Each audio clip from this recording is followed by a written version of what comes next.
저는 TK 케미칼, TCK 동국제강입니다. 자, TK 케미칼 같은 경우에는 올해 PR이 1.3배, 그리고 내년도도 징역이라고 나와 있는데요. 첫 번째 이제 해운주 기피 현상으로 인해서 가치 하락을 했는데, 가치 하락한 이유는 SM 상선을 자회사로 두고 있기 때문입니다. 자, SM 상선 IPO도 지연이 됐고요. 해운주 이제 HMM이 사는은행에서 연구체 전환과 그 다음에 컨테이너 운임 피크아웃 우려 때문에 급락을 해서 같이 묶여서 떨어졌습니다. 하지만 이것은 오히려 호재라고 합니다. 2022년도 1분기 안에 상장하게 된다면 오히려 지금 컨테이너 운임이 아직도 강세이고 늦출수록 자본 총계가 올라가기 때문에 굉장히 좋다라고 합니다. 그래서 구주주 매출 때문에 TK케미칼이 최대 주주로 될 경우가 크거든요. 그렇기 때문에 상장 시 수천억 원대의 자산 평가 가치가 다시 될 거고, 네, 그 다음에 구주주 매출로 현금 확보가 가능합니다. 그리고 이 대표이사가 12월 1일에 2만 주를 장내에서 매수를 했고요. 연간 순이익 당시 시가총액을 상회할 수 있는 수준의 컨테이너 운임비를 받았다고 합니다. 그래서 TK케미칼 같은 경우 현재 주가가 PR 기준으로 1.25배, 그 다음에 PBR로는 0.5배로 매우 저평가고요. 그 다음에 XM 삼선 이 연결 편입으로 이제 자회사로 잡히게 된다면 영업이익 또한 증가할 예정이라고 합니다. 자, TCK입니다. TCK도 이제 매출이 굉장히 좋다라고 나와 있고, 문제가 됐었던 건 이제 SIC 링 부분에서 독점권을 좀 뺏겼는데, 그래서 그 소송 패소 때문에 주가가 굉장히 많이 하락을 했었는데 거의 하한가 수준으로 떨어졌는데, 일단 이익은 증가했다고 하고요. 계절적 비수기가 존재는 하지만 정년 동기 대비해서는 크게 성장할 것이라고 보고 있습니다. 자, 삼성전자의 공장들, 그 다음에 SK 하이닉스의 가동률이 올라가면서 사상 최대치를 좀 기록할 것이라고 보고 있고요. 이 SIC 링 공급량도 이제 고객들에 맞게끔 잘 변형해서 나갈 건데, 결론 제가 TCK를 설명드려서 말씀드렸던 게 뭐냐면, 결국 독점권을 빼야겠지만 여태까지 독점으로 가지고 온 그 수율 때문에 수주한 물량들에 나오는 그 수율이 제일 중요하잖아요. 이런 것들이 기술력을 절대 따라갈 수가 없다. 독점을 해왔었기 때문에. 그리고 여태껏 계속 거래를 터왔던 회사들하고 지금 거래를 해야지, 지금 괜히 다른 신규 회사랑 물건을 탔다가 불량품이 나오게 된다면 지금 반도체 수급이 아직도 타이트한데 굉장한 큰 손실을 볼 수 있기 때문에, 회사들에서는 여태까지 업계에서 제일 좋았던 회사, 여태까지 잘 관계를 유지했던 회사를 선택할 수밖에 없습니다.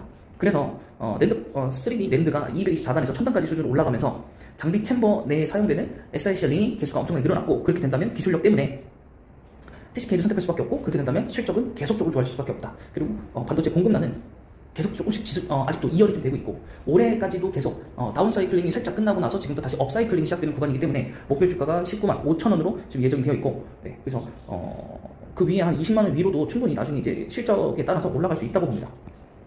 다음 동국제강입니다. 자, 동국제강 같은 경우에 이제 원재료 투입가가 비싸졌기 때문에 전분기 대비 둔화를 했고요. 브라질 영업이 또 호조로 보이긴 했지만 해일과의 약화 때문에 굉장히 좋지 않다. 환율 문제.